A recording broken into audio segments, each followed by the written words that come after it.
Rachel, David White coming to you live from Uyo, the capital city of Akwa Ibom State. Let's take a look at the headlines. President Tinubu orders thorough investigation. NCWS task Akpabio on inclusion of women in governance in the 10th Senate. Plus, U.S. teacher shot by 6-year-old student resigns today. We'll bring you details of the stories and more in a moment.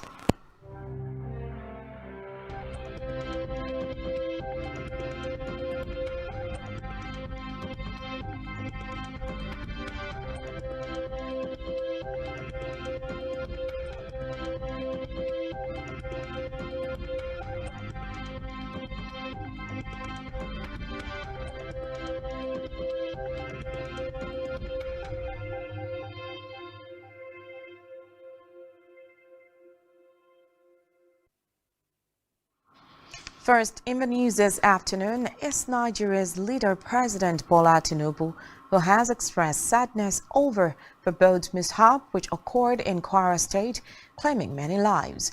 The president's commiseration was contained in a statement today by his Director of Information, Abiodun Oladunjoye.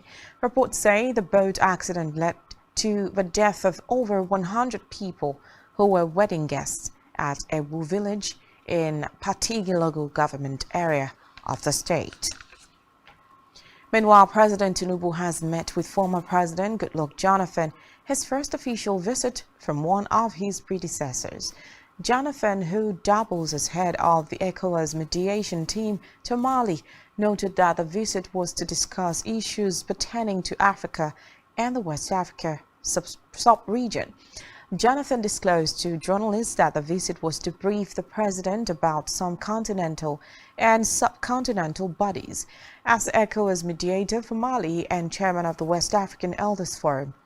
According to him, there are certain issues bordering on the continent and the sub-region that he discusses with various presidents. In a related development, the president has pledged that his administration would commit more resources to the education sector to ensure that every Nigerian child, regardless of their background, have access to quality education. According to a statement by the Director of Information at the State House, Abiodun Oladunjoye, Tinubu spoke in his office during a visit by the leadership of the National Association of Nigerian Students, NANS. The president said poverty should not be a barrier to education, emphasizing that the transformative power of education is real in combating poverty. Away from that, former speaker Femi Gbajabiamila has resigned from the House of Representatives to take up his role as Chief of Staff to the President. His letter of resignation was presented on the floor of the House and read by the Speaker, Tajuddin Abbas. In a separate development, the National Council for Women Societies, NCWS, has tasked the 10th Senate President, Godswill Akpabio, on inclusion of women in governance. The National President of NCWS, Lami Lau, gave the task while congratulating Akpabio after his emergence as the 10th President of the Senate in Abuja. Lau said that his emergence was in the interest of Nigeria and Nigerian women in particular. She described Akpabio as a strong supporter of women, adding that she has no doubt that he would continue to support women as the 10th Senate President. Recall that Senator Akpabio pulled 63 votes to emerge winner of the 10th Senate yesterday, beating his contender, Senator Abdulaziz Yari, both of the All Progressives Congress APC, who scored 46 votes. In another development, the Nigerian Navy is set to unveil 7 additional navigational charts as part of activities to mark the 2023 World Hydrography Day. Navy's Chief of Policy and Plans, Saidu Garba, made this known at the news conference on the occasion of the 2023 World Hydrography Day celebration in Abuja today. Garba said the new produced navigational charts by the Nigerian Navy linking Ondo to Lagos State through River Alep would be unveiled on June 21st, adding that the new chart, in addition to the earlier 20 produced for the lower Niger River, would bring the number to 27. According to him, the Nigerian Navy has the most sophisticated hydrographic survey vessel in the whole of Africa. Away from that, the Nigeria Labour Congress (NLC) has called for policies that would bridge the economic inequality gap to address at the ongoing 111th session of the International Labour Conference in Geneva, Switzerland. Majaro said that the issue of child labour was a global phenomenon that is not peculiar to Nigeria alone. According to him, it is the degree and the dimension that vary from country to country, state to state, and from time to time. He highlighted some factors mitigating the issue of child labor in Nigeria to include parents not working and some state governments not paying minimum wage. And now to Africa, where UN Chief Antonio Guterres says he is appalled by report of large-scale violence in the Darfur region of Sudan. The UN Chief spokesperson Stephanie Dujarric said Guterres has called on all warring parties to stop fighting and commit to a durable cessation of hostilities. Dujarric noted that the UN chief is highly worried about urgently requiring humanitarian aid and protection in Darfur. He stresses the need for an end to looting and widened access to aid can reach those who must need it. And still in Africa, Eritrea says it is ready to work towards peace, stability and regional integration after it rejoined the East African bloc, the Intergovernmental Authority on Development, IGAD. The country's information minister, Yamane Meskel, said Eritrea resumed its activity in that the decision comes nearly 16 years after the particular isolated state pulled out of the bloc. Reports say the East African nation, led by 77-year-old Isaias Afwerki, who has ruled for 3 decades, had suspended its IGAD membership in 2007 after a string of disagreements. On the foreign scene, the first-grade teacher who was shot by her 6-year-old student in Newport News Public Schools, Virginia, has resigned from her position today. School officials say this comes more than 2 months after she sued the district for $40 million. Newport News Public Schools, in a statement, noted that the last day of Abby Zwerner's contract was Monday. The district said that Zwerner notified Human Resources in March that she would not be returning next year to school. Recall that the 25-year-old teacher, Zwerner, was shot in the hand and chest as she sat at a reading table in her first-grade classroom by a 6-year-old in January. And still on the foreign scene, Belarusian leader Alexander Lukashenko says Belarus will enter the conflict in Ukraine if there was aggression against the country. Lukashenko said that his country has started taking delivery of Russian tactical nuclear weapons, short-range, less powerful nuclear weapons that could potentially be used on the battlefield. According to him, some of the weapons are 3 times more powerful than the atomic bombs dropped on Hiroshima and Nagasaki in the Second World War in 1945. The Belarusian leader, who was reportedly allowed Russian forces to use his country as a base in the invasion of Ukraine, has said that the nuclear deployment would act as a deterrent against potential aggressors.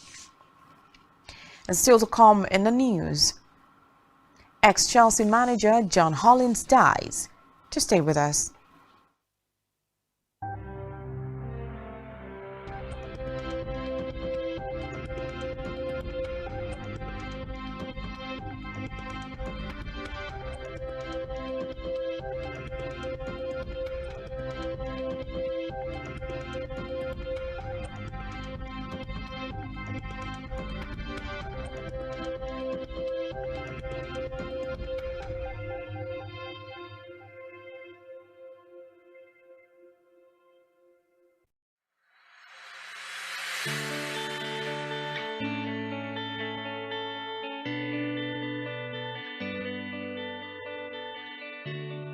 Every day, we bring you up-to-date information on topical issues affecting the common Nigerian. From issues on politics, hello Nigeria, I remain committed.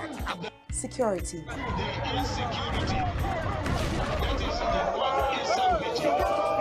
education, health, lifestyle, and so much more. Join Janice Kobum and Uyai Anyeken every weekday from 7 a.m. to 9 a.m. on Rise and Shine Daily, exclusive on Spectrum Television.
Every society is premised on the quality of relationships forged by its inhabitants. The health of these relationships determines how well people, relationships, organizations thrive and how long they stick together. Join Uyai Anyeken on Connect every Wednesday from 6 p.m. to 6:30 p.m. and on Sunday 2:30 to 3 p.m. on channel 421 on Star Times to catch all the conversations, interviews, real stories and how to navigate relationships and family life in the 21st century. Real people, real faces, real stories. Connect live on Spectrum Television.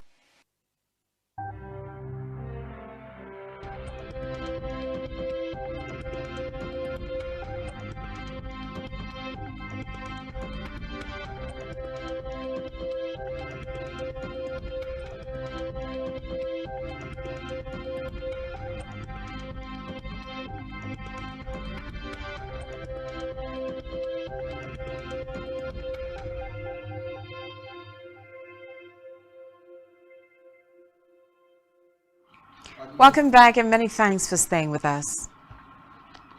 In business, the Executive Vice Chairman and Chief Executive Officer of the Commission, Garba Dambata, has said the number of identified areas of cluster across Nigeria without access to telecommunication services has been reduced by 53.1% as of the end of it.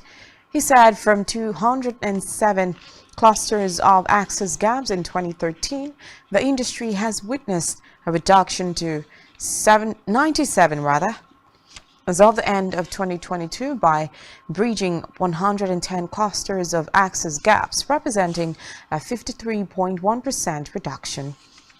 Dambata added that the Commission has worked tirelessly to ensure that telecom services is brought to people living in rural, unserved and underserved areas of this country.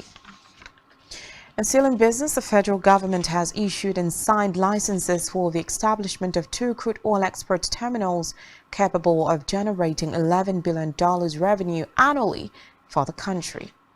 It issued the licenses through the Nigerian Midstream and Downstream Petroleum Regulatory Authority (NMDPRA) to Belema Sweet Export Terminal Limited and NNPC Exploration and Production Limited in Abuja. Speaking at the event in Abuja, the Chief Executive NMDPRA, Farouk Ahmed, said the signing of the terminal establishment licenses for the two crude oil export terminals would lead to the addition of more than 4 million barrels of oil capacity to Nigeria's export storage. He noted that subsequent to the licenses, terminal establishment notices were to be published in the federal government gazette.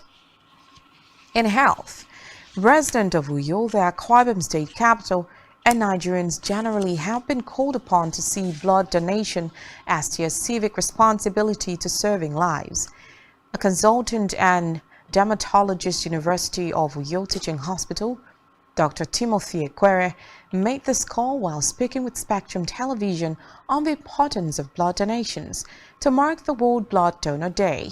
Ekwere said the day is aimed at celebrating and thanking individuals who donate blood and also encourage more people to become new donors as often as it is safe and possible. June 14 every year is marked as World Blood Donor Day. And it's a day that is set aside first to create awareness, or as it were, increase awareness about the importance of blood donation. And very important that this is available. Two, very second importance for the day is to celebrate and thank all those who have been voluntarily donating blood. Blood cannot be categorized as being safe. In our local community here, I will say that the number of voluntary donors still suboptimal, even though it has improved from what it ought to be. Though there is some improvement, still falls below the WHO accepted level, which is over 90% to 100% voluntary blood donors. So majorly we still have that challenge. Dermatologists, while stressing on the 2023 theme, Give Blood, Give Plasma, Share Life, Share Often, highlighted the process involved in blood transfusion, noting that an individual can only donate blood 4 times in a year. When you hear save blood, any eligible adults above 18 in the sense that that's the age of consent. So the individual can legally give consent to carry out that process. Even when you come and you have given your consent, you can only donate when you have been found to be physically fit and eligible. What do we mean by physically fit? Because oftentimes we see people who are enthusiastic about donating. They are big, strong. Apparently, they appear big and strong. But when we take them through those blood donor selection criteria, by the time you check their hemoglobin level, we find that it is not up to the required minimum for a potential donor. People with background medical conditions, hypertension, diabetes, uncontrolled hypertension, uncontrolled diabetes, sickle cell disease, bleeding disorders, these individuals, even though they may show enthusiasm about donating, we will, because of their own safety, exclude them from donating. An average adult have up to 4.5 liters of blood in his body. Okay? 4 to 4.5 liters. So, during a session of blood donation, we take only 400 mils. I encourage everybody that donating blood is safe in the sense that you, the donor, will be checked to be sure that you are fit in the first place. So that fear of, oh, when I donate, this will happen, is really unfounded, because once it's found that you are not fit to donate, you will not be allowed to donate blood. World Blood Donor Day is celebrated annually on June 14 to raise awareness on the need for safe blood and blood products and to thank voluntary unpaid blood donors for their life-saving gift of blood. Still in health, the Nigeria Center for Disease Control and Prevention NCDC says it has taken measures to strengthen the country's prevention, control, and management of cholera outbreaks. The Director General NCDC, Ifedayo Adetifam, as known in Abuja, during the National Cholera Plan Review meeting. Identifier said cholera is an acute diarrheal illness caused by viral cholera bacteria, noting that in Nigeria, cholera is an endemic and seasonal disease which occurs annually, mostly during the rainy season and more often in areas with poor sanitation. According to him, a total of 1,629 suspected cases, including 48 deaths, have been reported from 13 states as of April 30th, describing the country's epidemiological situation as unacceptable. And sport. Former Chelsea player and manager John Hollins has died at the age of 76. Chelsea confirmed Hollins' death in a statement on their website today. Chelsea Football Club paid its greatly saddened to announce the passing of the former player and manager John Hollins and sends its heartfelt condolences to John's family and friends. Recall that before a 3-year stint as boss from 1985, he also played more than 100 games for both Arsenal and Queen's Park Rangers, while he coached a number of other sides, including Swansea and Crawley. Reports say during his time at Chelsea, he won the League Cup of 1965, FA Cup of 1970, and European Winners' Cup of 1971. Still in sport, Lobby Stars have concluded plans to strengthen the team ahead of the Niger Super 8 competition. The Makadi-based outfit will take on City FC in the playoff of the money-spinning competition. According to reports, the zonal playoff will take place at the Eket Stadium. The winner of the single-header match will qualify for the Niger Super 8 finals to be held between July 7th and 16th at the Mobolaji Johnson Arena in Lagos. In entertainment news, Nigerian music sensation Davido has confirmed the existence of his second son, Dawson, with his alleged fourth baby mama, Larissa London. The artist spoke about his newly acknowledged child during an interview on AB Talk Show. While discussing the significance of naming his daughters after his late mother, Davido proudly acknowledged his fourth child and second son, Dawson. Previously, rumors had circulated about Davido's involvement with Larissa London, leading to speculation of another child. Fans had noticed a striking resemblance between the boy and the artist. Following the rumors, despite previously denying any connection to the child, the result of the DNA test undoubtedly established that Dawson Adeleke is indeed Davido's biological son.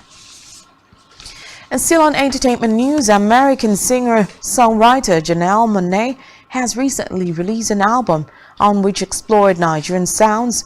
Monáe's album, called The Age of Pleasure, features an exceptional track titled Know Better, featuring international Afrobeat sensation CK and Afrobeat Grammy nominee Seun Kuti and his Egypt 80 group. The partnership brings together remarkable artists from different musical backgrounds, resulting in an extraordinary fusion of sounds. While celebrating Janelle Monáe's remarkable artistry, the album highlights CK's exceptional talent, showcasing his distinct style and contribution to the track. Meanwhile, CK, featured in Know Better, similarly Float features Seun Kuti and Egypt 80 group.